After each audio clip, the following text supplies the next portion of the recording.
Üdvözlök mindenkit! A helyszín ismét az északi Velebit, Zavizsán parkoló, ahol azt hittem, hogy csak mi leszünk egyedül, de hát nem ez a helyzet. Kérem szépen, tessék megnézni, teli van. Pedig ugye a dátum az október 1-e, 2016, hát azt hittem, hogy ilyenkor már itt szezon vége van, de nem. Nos, mondjuk az az igazság, hogy az idő az abszolút velünk van. Tessék csak megnézni. Gyönyörű szép kék az ég, ahol éppen nem felhős. Van egy kicsi szél, de igazából nagyon jó meleg van, ami azt jelenti, hogy 11 fok van. Sőt, akár néha még 12 is. Nos, az igazság az, hogy most az a túra következik, amit elmutogattam annak idején a Premusičeva Staza túrán, hogy ugye holnap meg itt és itt fogunk járni. Nos, hát sajnos másnap ezt el is kezdtük, de történt velem egy kis baleset, egy bokaficam, vagy valami hasonló, bokaszalag rándulás, és ezt abba kellett hagyni idő előtt. Viszont magunknak is, meg önöknek is tartozunk ezzel, tehát következzen ez most. A túrának az eleje ilyen szépen kiépített lépcsőkkel, meg mindennel, lószarral is, és mondjuk az nem szerves része, illetve szerves része, csak nem feltétlenül szükséges része. És az eleje egy ilyen tanösvény, ahol bizonyos meteorológiai méréseket, jelenségeket mutatnak be itt a kis táblákon. Ott az első tábla. Ugyanis itt a hegytetőn egy meteorológiai állomás üzemel, vagy üzemelt igazából, nem tudom pontosan. Ez a Vucjak hegy, 1640 méter magas. Erre nem fogunk fölmászni, hanem az első célpontunk az a füves ott szembe.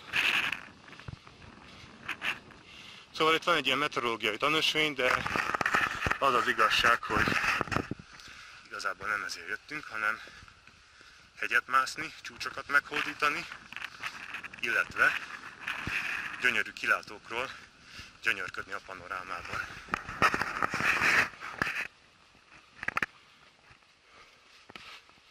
Ez a szép kiépített szakasz egyébként csak a turistaházig tart, ami itt hamarosan fel is fog tűnni a színen. Utána az egész ösvény egy ilyen, hát igazából a vadonon keresztül megy, és én, mint az élő példa, bár sokáig nem voltam ezután teljes értékű, tehát én igazolom, hogy nagyon oda kell figyelni. Nem egy nehéz túra, de nem kihívásoktól mentes. Most hát felértünk ide arra a pontra, ahol a turistaösvény, amit alig vehető ki a fűbe, keresztezi a turistaháznak a szervízútja. Viszont azt hiszem, hogy csak a személyzet mehet föl kocsival, mindenki másnak ott lent ott a sziklák előtt ott van a parkoló, még úgy fénylenek is az autók benne. Tehát ott kellene hagyni, ennyit föl kell jönni gyalog mindenkinek. És az úgy el lehet képzelni, hogy amikor valaki reggel nagyokat nyújtózkodva, vakarózva és öblöseket fingva az ablakhoz tápászkodik, akkor ez a kilátás fogadja. Most nem a legjobban látszik, de ott van az Adria a szigetekkel, ugye szemben velünk itt ez a hegy, és arrafele pedig a Velebit hegység terül el még több 10 kilométeren keresztül. Szóval azért nem lehet a legrosszabb dolog megszállni itt ebbe a turistaházba. A meteorológiai állomás pedig most itt nem látszik, de még a turistaház fölött van a hegycsúcson, ha minden igaz. És talán ott arrafele még vezet az út hozzá. Az első számú túracélpont pedig itt magasodik előttünk, ez a füves hegy, ez a Velikaja Kosa, azt hiszem így hívják, nem vagyok benne teljesen biztos, hogy jól ejtettem. Most hát itt a turista út, ez az ilyen kaparászás itt az oldalán, tehát látszik, hogy nem sokat variáltak rajta, hanem ez így torony iránt neki. Igazából azért nem olyan nagyon veszélyes, így meredeknek tűnik persze, és az is. Tehát valószínűleg a kamerát azt ki fogom kapcsolni, mert itt csúnya lihegés következik. De igazából itt nincs sok szín, talán egy olyan 80-100 méter, úgyhogy ez szerintem ilyen egy slukra bevállalható. Szóval tartsanak velünk, és találkozunk fent. Nos, hát felértünk a tetőre, elég nagy a szélzaj, ugyanis a szél is elég erős. Ott szemben pedig a menedékház piroslik, ott a Vucjak hegy oldalában. A tetején, nem tudom mennyire látszik, lehet, hogy rá kell majd közelíteni, ott van a meteorológiai állomás, amiről már szó esett. És amúgy a hegy pedig 1640 méter magas, ha jól emlékszem rá. Mi most a Velika Korsa nevű hegyen vagyunk, vagy Kossa, nem tudom, hogy ejtik egész pontosan. Ez 1620 méter nagyjából, egy kicsit alacsonyabb, mint az. És kilátás viszont jóformán tökéletes innen a tengerre. Hát ez itt szemben a Metallica szólógitárosáról elnevezett Krk szigete. Ez a másik pedig, ami csak félig látszik, ez meg itt Ráb. És ilyen kisebb valamik vannak még itt közte, majd ezeket esetleg megnézem a térképen, mert biztos van nevük, csak talán ezek nem annyira lakottak, vagy nem tudja, de egyáltalán nem lakottak. A mai túrán pedig, ugye, mint azt már említettem, a piros körön megy, mint mindig, ugye, Horvátországban, és a mai útvonal pedig, hogyha nem történik semmi gáz, akkor itt ez a következő sziklás csúcs, utána amögött majd le fogunk ereszkedni, aztán föl arra a csúcsra, ott szemben, arról megint le kell majd ereszkedni, és a végső cél pedig ott a Veliki Zavizsán, ami itt a környék egyik legmagasabb csúcsa. Tehát ennek a meghódításával fogunk végezni. Ez így légvonalban egy elég rövid túra, viszont meglehetősen sok szint van benne, tehát sok az ilyen le-föl. Igazából gerinctúra lenne, de mégis úgy oldották meg az egészet, hogy ne pont a gerincen menjen, ezért sokkal nehezebb. Rendkívül sok mászás lesz benne, úgyhogy tartsanak velünk továbbra is. Szóval csak hogy érzékeltessem a túra nehézségét, ezen a kőgörgeteges sziklafalon kell leereszkedni.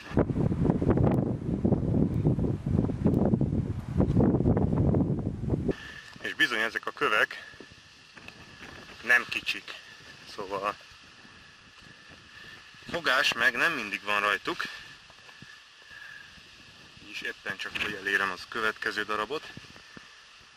Szóval nagyon észnél kell lenni. Valahol itt volt a múltkor a baleset, tehát ez különösen egy rossz emlékű hely. És hát igen, itt is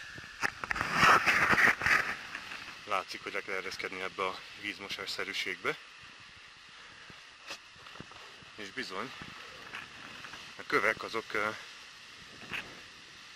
eléggé instabilak. Igazából az út, illetve hát a turista ösvény is néha nagyon nehezen található meg, mert közben a kilátás viszont fantasztikus.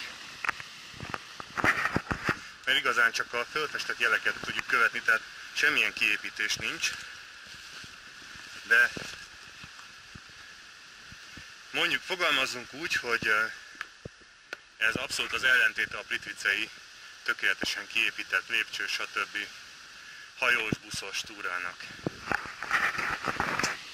De szerintem megéri azért. Szóval a látvány az azért magáért beszél szerintem. Hát igen, a fák sem igazán bírják, inkább okos enged alapon így lefekszenek a földre.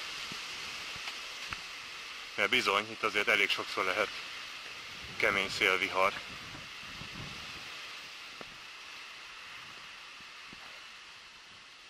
No hát, szerintem erről a kakasülőről innen egy gyönyörű, ilyen őszi színekben pompázó panorámát tudok lőni.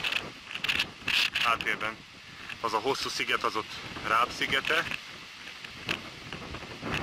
és igazán a szeles időnek az a kellemes következménye, hogy nagyon tiszta a levegő és messze lehet látni, tehát ott még a városok is látszanak, itt szabad szemmel, valószínűleg a kamera ezt már nem mutatja meg, de majd megpróbálunk rá közelíteni valahonnan. Igazából nagyon jó körpanoráma majd annak a hegynek a tetejéről lesz, és ha minden jól megy, akkor azt meg is hódítjuk nem sokára.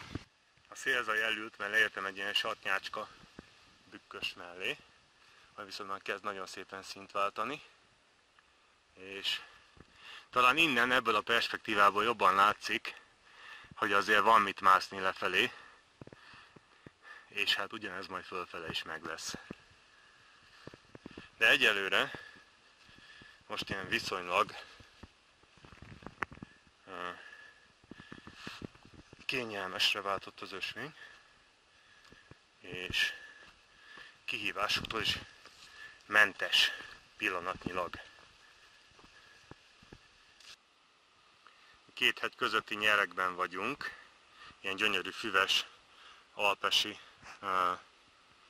érzés. Itt ez a kicsi rész. Igazából ott szemben velünk, tehát szinte ilyen karnyújtásnyi távolságban látszik a következő célpont, illetve az utolsó sincs messze, úgy tűnik legalábbis.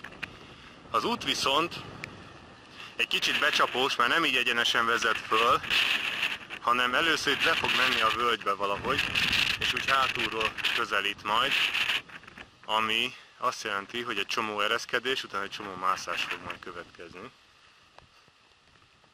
Viszont ilyen gyönyörű háttérképpel, mint amit itt látunk.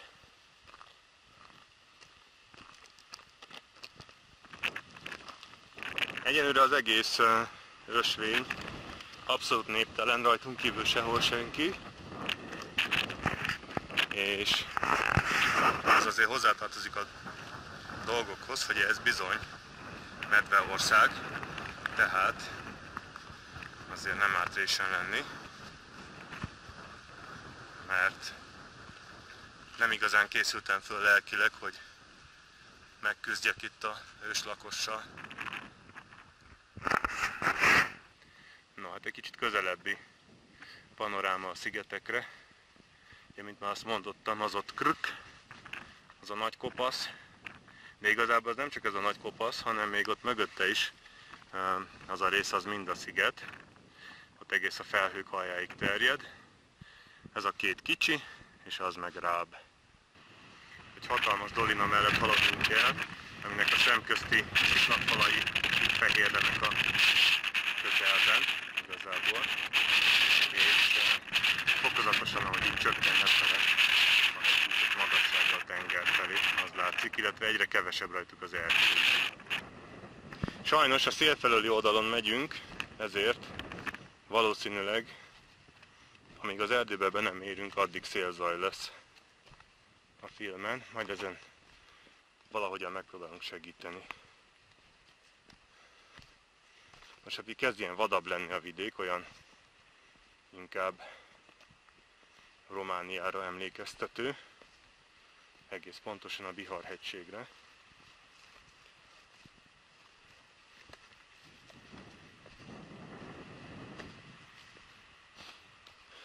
Ugye lucfenyők vannak, az illat is olyan, mondjuk ezt önök nyilván nem érzik, de én igen.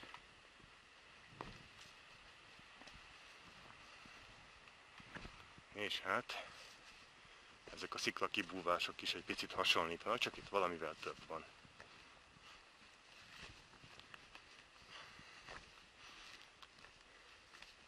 Áfonyát viszont nem látok sehol, pedig elviekben itt kéne legyen.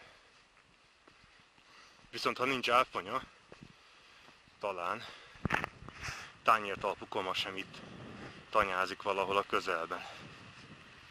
Ami mondjuk nem hátrány. Hogy az októbernek köszönhető-e, vagy ennek a szélnek, minden esetre a rovarvilág valahol a bokrok mélyén pushad, és semmilyen vérszívó nem akar belőlem táplálkozni, ami nagyon helyes. Mert igazából azért velük a leginkább valószínű a találkozás, és hát mikor 3 hónapja itt voltunk, akkor felhőkben jártak utánunk, és ez nem volt egy kellemes élmény. Közben pedig lassan-lassan elérünk ide a túra mélypontjára. Ez nem hangulati mélypont, hanem ténylegesen tengerszint feletti magasságban. Valószínűleg ez a legalacsonyabb rész.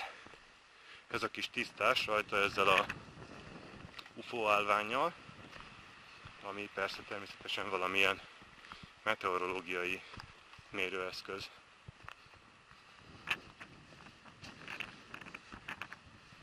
És itt előttünk az előbbi hegy, csak most a másik oldalról, és hát ennek a meghódítása következik, ami mondjuk ilyen via ferrata jellegű élmény lesz, csak hát ugye újfent kizárólag a 4 végtagunkra leszünk hagyatkozva, szóval mászás következik, ezúttal valódi mászás.